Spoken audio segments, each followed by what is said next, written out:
Welcome to Independent Leeds. We created the Independent Leeds app because we wanted to support local businesses, many of whom are facing bankruptcy due to COVID-19. We've been inspired by the way that local businesses have been adapting, for example, by transforming themselves from a restaurant into a takeaway, and by apps like Now Then in Sheffield and iTown in Wales. We wanted to build a progressive web app so that it would be accessible to as many people in Leeds as possible, including those with unreliable network connections, older mobile phones, or who would access it through desktop only. This app is for everybody in Leeds, but particularly for those who want to see their small local businesses thrive. I'm now going to hand over to Simon, who'll show us how the app works. Thanks, Jodie. So now I'm going to take you through the basic user experience of Independent Leeds on a mobile phone. So upon reaching the site, the first thing you need to do is register to create an account to access the site. So that's simple as register, type in a username you'd like to use, an email address, so mine for this demonstration, and a password. Okay, hitting register then sends an email to the inbox, and in that email just click the verified link, and now you're an active user on the site. So back on the page, select login and put in that username, that password. Login takes you to the main page of Independent Leeds.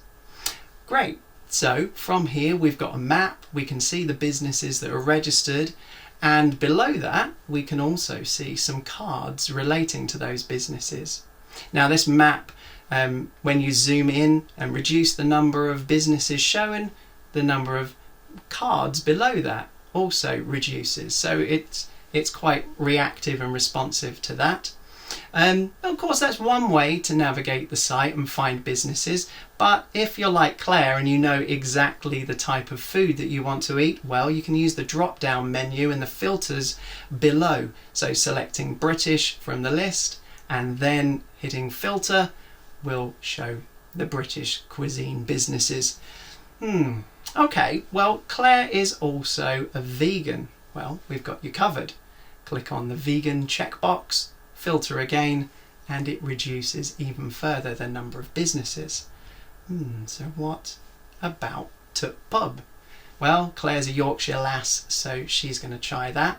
Clicking on the link takes you through to the information page. Scrolling down a little bit, you can see information about what type of business it is and whether you'd like to frequent it. Sounds like it's right up Claire's street, so she wants to book a table to have dinner there.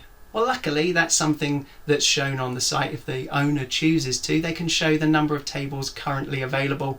Luckily there are tables left, so Claire's going to book a table. Scrolling down, you can find the phone number, a quick call, and that table's booked.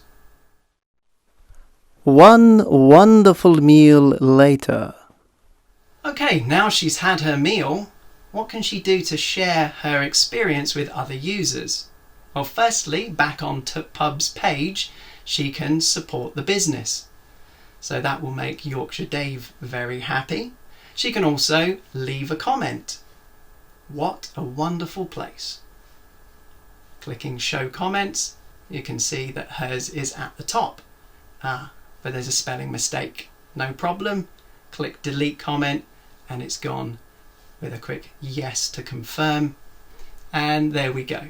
She can add another comment, but she can't delete anyone else's comments because that button only appears for her on her comments.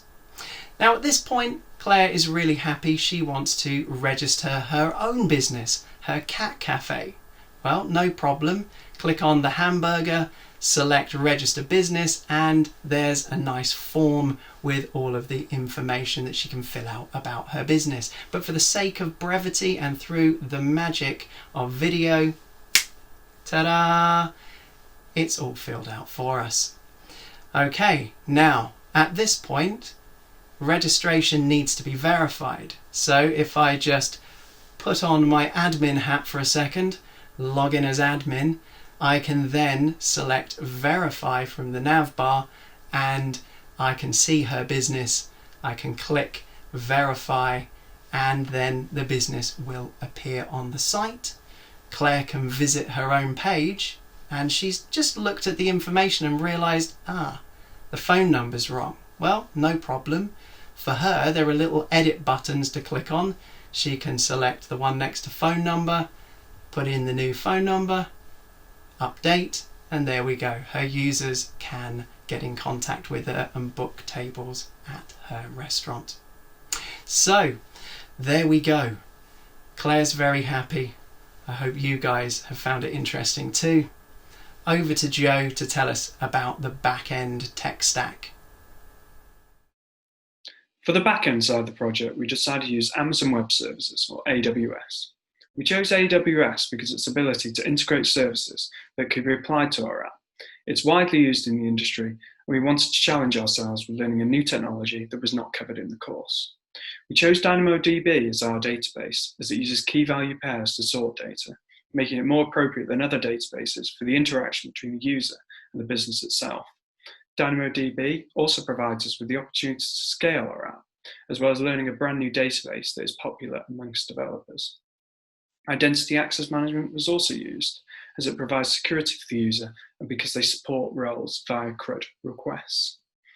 Lambda functions along API gateway was also integrated as a requirement for requests to be passed to the DynamoDB database, returning a JSON object that we were familiar with. Finally, we used Node and Axios to mock API calls to apply test-driven development throughout the back-end side of the project. Jack will now speak about the interaction between the user and the database itself. Thank you, Joe. So how does all this work? Well, API Gateway is essentially the gatekeeper. It takes each user request, passes it onto a Lambda function which is tailor-made to deal with that request, and then Lambda processes the request, interacts with the database, and then sends the response back to the user. Now, a good analogy for this is like in a retailer like Argos, where you'll hand the cashier your slip, API Gateway, they'll see if they can process your request, a Lambda function, they'll check their stockroom, DynamoDB, and then they'll bring your item back, which is the response. So on each triggering of a Lambda function, the response gets logged in CloudWatch, which is really useful for in things like test-driven development, where you wanted to see what is the actual response from your function. So with all that being said, we will now pass you on to Jodie and how we translated all of this into the front end. Thanks, Jack. On the front end, we decided early on that we wanted login capability for our website so that businesses could directly update their business page when logged in. We debated using Firebase, but eventually settled on AWS Amplify and Cognito. Although the learning curve with AWS is steeper, we felt it was a valuable use of our time because we wanted to explore AWS services further and felt it would enable easier integration with the backend. As we were aiming to make a progressive web app, performance was a key factor in all of our tech decisions. We used Node and React to enable the quick build of reusable components. React also comes with built-in search engine optimization and faster rendering due to its virtual DOM. For the same reason, we used Reach Router to enable rapid navigation around the site without refreshing the entire page. To render the map, we used Leaflet, which is an open-source mapping software that works well on mobile phones. Finally, for the styling, we built on our CSS by integrating some components of Material UI. This facilitated more consistent styling across the front end and also gave us experience of using a UI framework. Now I'll pass back to Jack, who'll talk about some of the challenges we faced. Thank you, Jodie. So the challenges that we faced in this project were actually great opportunities to learn. The first of which, we ran short of time in trying to implement all the aspects of our PWA. So we solved this by prioritising things that made our project clean and responsive and robust. The second of which, we were diving into new technologies, which we solved by digging into the documentation, knowledge sharing, and using trial and error. The third of which was remote working, which we kept our daily stand-ups by Zoom. We used Slack, we used Discord. There were many technologies that we used just to make sure that we was always in the loop with communication. And Joe will now talk about the future of our project. Throughout the project, we tried to implement agile practices through twice-a-day stand-ups and Zoom or Discord calls. This ensured that everyone in the team knew the end goal of the project and prevented coding conflicts that could have otherwise occurred. These conflicts were also minimized using Git version control. For the future of this project, we'd aim to apply further user features, such as being able to book the number of tables the user wants, and for this to be passed to the business accordingly.